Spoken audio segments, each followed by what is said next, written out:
Olá pessoal, e aí tudo bem com vocês? Altair Poeta aqui. No vídeo de hoje, pessoal, eu quero trazer para vocês aqui um discurso memorável que foi preferido por Steve Jobs no dia 12 de junho de 2005 aos formandos da Universidade de Stanford, lá nos Estados Unidos. Beleza, pessoal? E aproveitar também, pessoal, e pedir para vocês, se você é novo aqui no nosso canal e se você gosta desse conteúdo de autoconhecimento, de desenvolvimento pessoal, então pra você dar uma força pro nosso canal aí, cara, beleza?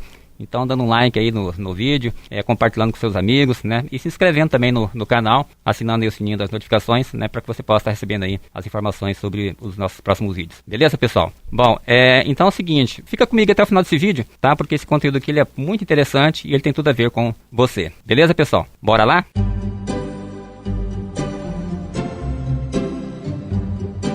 No dia 12 de junho de 2005, Steve Jobs, então presidente executivo da Apple Computer e da Pixar Animation Studios, ele fez um discurso aos formandos da Universidade de Stanford, nos Estados Unidos. O texto em que Jobs fala de sua vida, da sua opção por não cursar uma faculdade, e no qual ele dá alguns conselhos aos estudantes, ficou famoso e repercute até hoje, sendo volta e meia republicado e lembrado. Então, confira a íntegra desse discurso.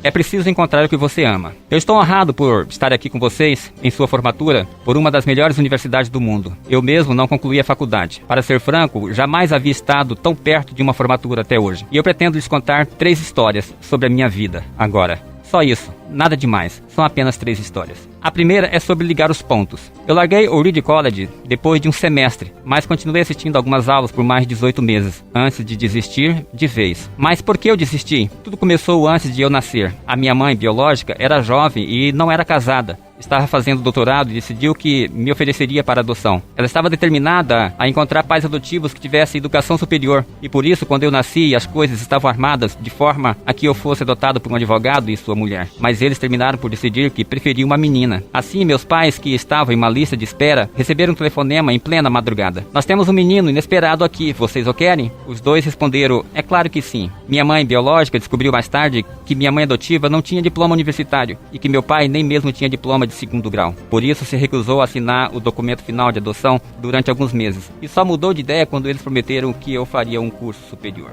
Assim, 17 anos mais tarde, foi o que eu fiz. Mas, ingenuamente, escolhi uma faculdade quase tão cara quanto Stanford. E por isso todas as economias de meus pais, que não eram ricos, foram gastos para pagar os meus estudos. Passados 6 meses, eu não via valor em nada do que aprendia. Não sabia o que queria fazer da minha vida e não entendia como uma faculdade poderia me ajudar quanto a isso. E lá estava eu, gastando as economias de uma vida inteira. Por isso eu decidi desistir, confiando em que as coisas se ajeitariam. Admito que fiquei assustado, mas em retrospecto, foi uma de minhas melhores decisões. Bastou largar o curso para que eu parasse de assistir às aulas chatas e só assistisse as que me interessavam. Nem tudo era romântico. Eu não era aluno e, portanto, não tinha quarto. Eu dormia no chão dos quartos dos meus colegas. Eu vendia garrafas vazias de refrigerante para conseguir dinheiro e caminhava 11 quilômetros a cada noite de domingo porque um templo Hare Krishna oferecia uma refeição gratuita. Eu adorava a minha vida e boa parte daquilo em que tropecei seguindo minha curiosidade e intuição se provou valioso mais tarde. Eu vou oferecer a vocês um exemplo. Na época, o Reed College talvez tivesse o melhor curso de caligrafia do país. Todos os cartazes e etiquetas do campus eram escritos em letra belíssima. Porque eu não tinha de assistir às aulas normais, decidi aprender caligrafia. Aprendi sobre tipos com e sem serifa, sobre as variações no espaço entre diferentes combinações de letras, sobre as características que definem a qualidade de uma tipografia. Era belo, histórico e sutilmente artístico de uma maneira inacessível à ciência. Eu fiquei fascinado. Mas não havia nem esperança de aplicar aquilo em minha vida. No entanto, 10 anos mais tarde, quando estávamos projetando o primeiro Macintosh, me lembrei de tudo aquilo. E o projeto de minha mãe incluía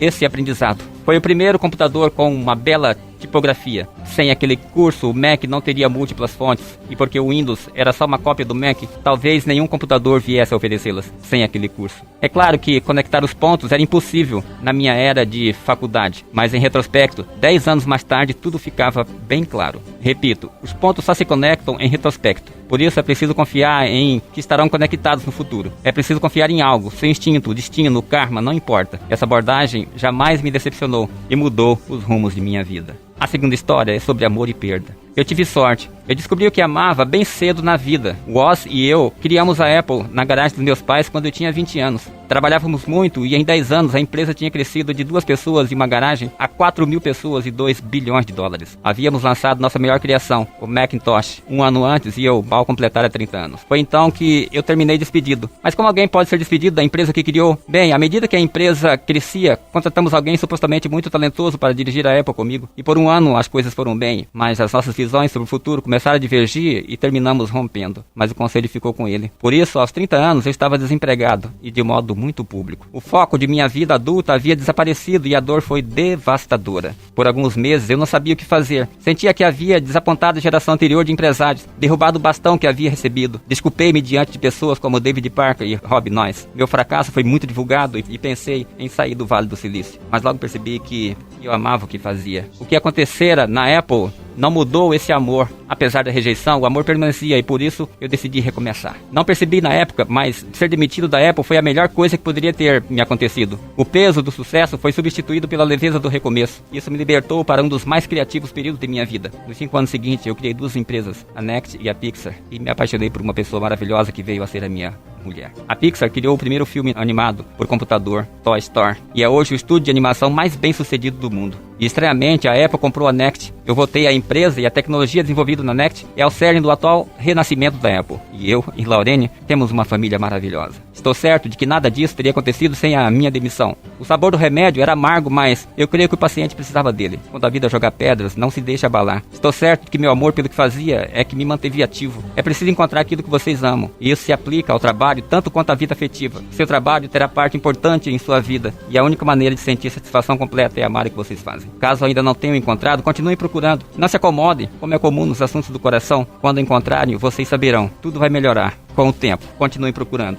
Não se acomodem. A minha terceira história é sobre a morte. Quando eu tinha 17 anos, eu li uma citação que dizia algo como: se você viver cada dia como se fosse o último, um dia terá razão. Isso me impressionou. E nos 33 anos transcorridos, sempre me olho no espelho pela manhã e me pergunto: se hoje fosse o último dia da minha vida, eu desejaria mesmo estar fazendo o que faço? E se a resposta for não, por muitos dias consecutivos, é preciso mudar alguma coisa. Lembrar de que em breve estarei morto é a melhor ferramenta que encontrei para me ajudar a fazer as grandes escolhas da vida. Porque quase tudo, expectativas externas, orgulho, medo do fracasso, desaparece diante da morte, que só deixa aquilo que é importante. Lembrar de que você vai morrer é a melhor maneira que conheço de evitar a armadilha de temer por aquilo que temos a perder. Não há motivo para não fazer o que dita o coração. Cerca de 1 ano atrás, um exame revelou que eu tinha câncer. Uma ressonância às 7h30 mostrou claramente um tumor no meu pâncreas. E eu nem sabia o que era um pâncreas. Os médicos me disseram que era uma forma de câncer quase certamente incurável e que minha expectativa de vida era de 3 a 6 meses. O médico me aconselhou a ir para casa, organizar os meus negócios, o que é jargão médico para prepare-se, você vai morrer.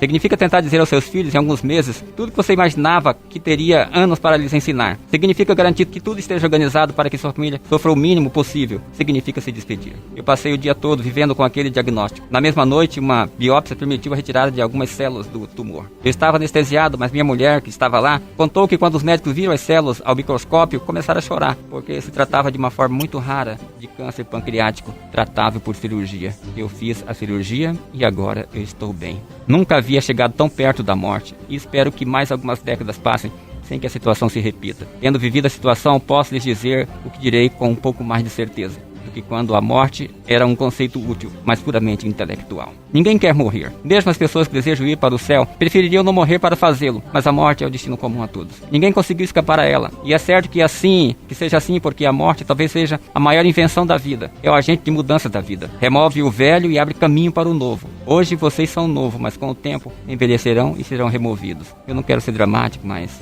é uma verdade. O tempo de que vocês dispõem é limitado e por isso não deveriam desperdiçá-lo vivendo a vida de outra pessoa. Não se deixe aprisionar por dogmas. Isso significa viver sob o ditame do pensamento alheio. Não permita que o ruído das outras vozes supere o sussurro de sua voz interior. E acima de tudo, tenham coragem de seguir o seu coração e suas intuições, porque eles de alguma maneira já sabem o que vocês realmente desejam se tornar. Tudo mais é secundário. Quando eu era jovem, havia uma publicação maravilhosa chamada The Wally Earth Catalog, uma das bíblias de minha geração. Foi criada por um sujeito chamado Steve Brandt, não longe daqui, em Menlo Park. E ele deu a vida ao livro com um toque de poesia. Era o final dos anos 60, antes dos computadores computadores pessoais e da editoração eletrônica, e por isso a produção era toda feita com máquina de escrever, Polaroid e tesouras. Era como um Google em papel 35 anos antes do Google. Um projeto idealista e repleto de ferramentas e ideias magníficas. Stewart e sua equipe publicaram diversas edições do Zawwali Earth Catalog, e quando a ideia havia esgotado suas possibilidades, eles lançaram uma edição final. Estávamos na metade dos anos 70 e eu tinha a idade de vocês. Na quarta capa da edição final, havia uma foto de uma estrada rural, em uma manhã, o tipo de estrada em que alguém gostaria de pegar carona. Abaixo da foto estava escrito: permaneçam famintos, permaneçam todos. Era a mensagem de despedida deles. Permaneçam famintos, permaneçam todos.